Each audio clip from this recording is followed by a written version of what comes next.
శ్రీ చెల్లుడ ప్రియాంకరాజు గారు, మాజీ శ్రీ విఠల్ వాసవ్ గారు, మరియు మాజీ శాసనసభ్యులు వారి వేదికకు ఆహ్వానించుకోవాలి. శ్రీ వంక రవీంద్రనాథ్ గారు, ఎమ్మెల్సీ గారు, వారి వేదికకు ఆహ్వానించుకోవాలి.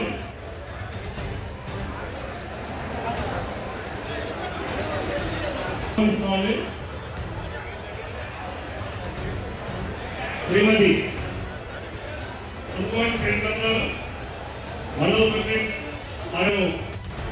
మన అధికారులను స్వీకరించి ఈ బయట ఉన్న మన కేంద్రం జరుగుతున్నాం.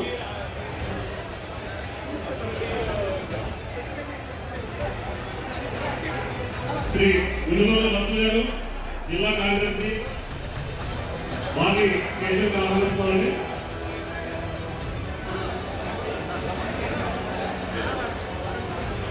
దయచేసి మన సోదరులు మిత్రులుగా ఫలితాలు ఆశీర్వాదం మరిపడి క్షణంలో మన ఆర్థిక సమయంలో కావస్తుంది. అందుకంటే అదుపు చెప్పే 20 మందితో మనకి వాళ్ళ బయట మన అందరూ ఉంటున్నారు.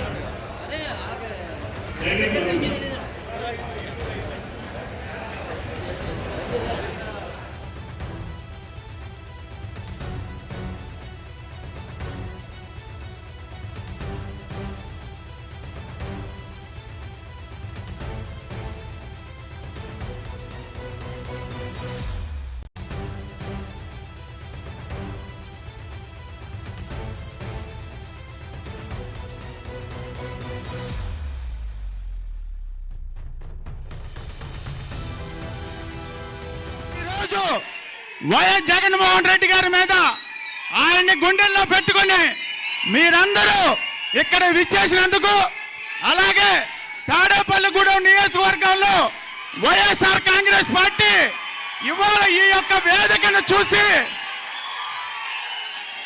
కూటమి ప్రభుత్వంలో తాడేపల్లిగూడెం నియోజకవర్గంలో కూటమిలో గుండెల్లో గుబులు పట్టేలాగా మీరందరూ ఎంత ప్రేమానురాగాలు చూపించినందుకు మరొక్కసారి మీ అందరికీ కృతజ్ఞతలు తెలియజేసుకుంటున్నా. తాడేపల్లిగూడెం నియోజకవర్గంలో వర్గాలేవీ లేవు. ఒకటే వర్గం వైఎస్ జగన్మోహన్ రెడ్డి గారి వర్గం, ఒకటే వర్గం వైఎస్ కాంగ్రెస్ పార్టీ జెండా మోసిన కార్యకర్త వర్గం. తాడేపల్లిగూడెం నియోజకవర్గానికి నేను ఇన్ఛార్జిని కాదు, తాడేపల్లిగూడెం నియోజకవర్గంలో జెండా మోసిన ప్రతి కార్యకర్త ఇన్ఛార్జే.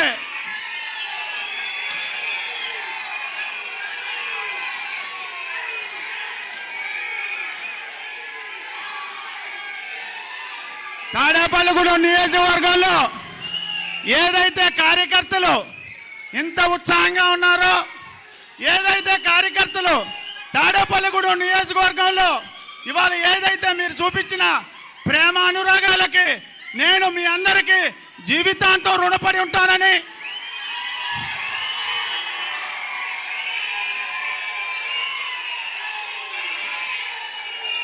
తాడేపల్లిగూడెం నియోజకవర్గంలో గ్రామ స్థాయి నుంచి పార్టీని ఎటువంటి వర్గాలు లేకుండా అందరినీ కలుపుకొని పోయి పార్టీని బలోపేతం చేస్తానని, ఇవాళ పెద్దలు జిల్లా అధ్యక్షులు ముదునూరి ప్రసాదరాజు గారి సూచనలు సలహాలు తీసుకుంటానని, అలాగే పెద్దలు నరసాపురం పార్లమెంటు పరిశీలకులు ముదునూరి మురళీకృష్ణరాజు గారు సూచనలు సలహాలు తీసుకుంటామని, పెద్దలు గౌరవనీయులు మాజీ ముఖ్యమంత్రి కొట్టు సత్యనారాయణ గారి సూచనలు సలహాలు తీసుకుంటామని, వీరందరి సూచనలు సలహాలతో తాడేపల్లిగూడెం నియోజకవర్గంలో వైఎస్ఆర్ కాంగ్రెస్ పార్టీ జెండా ఎగరేస్తామని, 2027, 28, 29 ఎప్పుడు ఎలక్షన్ జరిగినా ఈ రాష్ట్రానికి ముఖ్యమంత్రిగా వైఎస్ జగన్మోహన్ రెడ్డి గారు ప్రమాణ స్వీకారం చేయటం ఖాయం ఖాయం ఖాయం. తాడేపల్లిగూడెం నియోజకవర్గంలో వైఎస్ఆర్ కాంగ్రెస్ పార్టీ జెండా ఎగరటానికి వేదిక మీద ఉన్న మేమందరం సిద్ధం. మీరు సిద్ధమా? వైఎస్ జగన్మోహన్ రెడ్డి గారిని ముఖ్యమంత్రి చేయటానికి వేదిక మీద మేమందరం సిద్ధం. మీరందరూ సిద్ధమా? కాబట్టి మీరందరూ ఏదైతే పెద్దలు రంగనాథరాజు గారు చెప్పారో, వైఎస్ జగన్మోహన్ రెడ్డి గారిని ఫోటోలు దిగుతున్నారని సార్ చెప్పారు. నేను ప్రజల గుండెల్లో ఉంటానని, ప్రజల గుండెల్లో ఫోటోలు ఉంటాయని ఆయనకి తెలియజేస్తూ మీ అందరికీ మరొక్కసారి చేతులెత్తి శిరస్సు వంచి సెలవు తీసుకున్నాను. జై జగన్, జై జగన్, జై జగన్.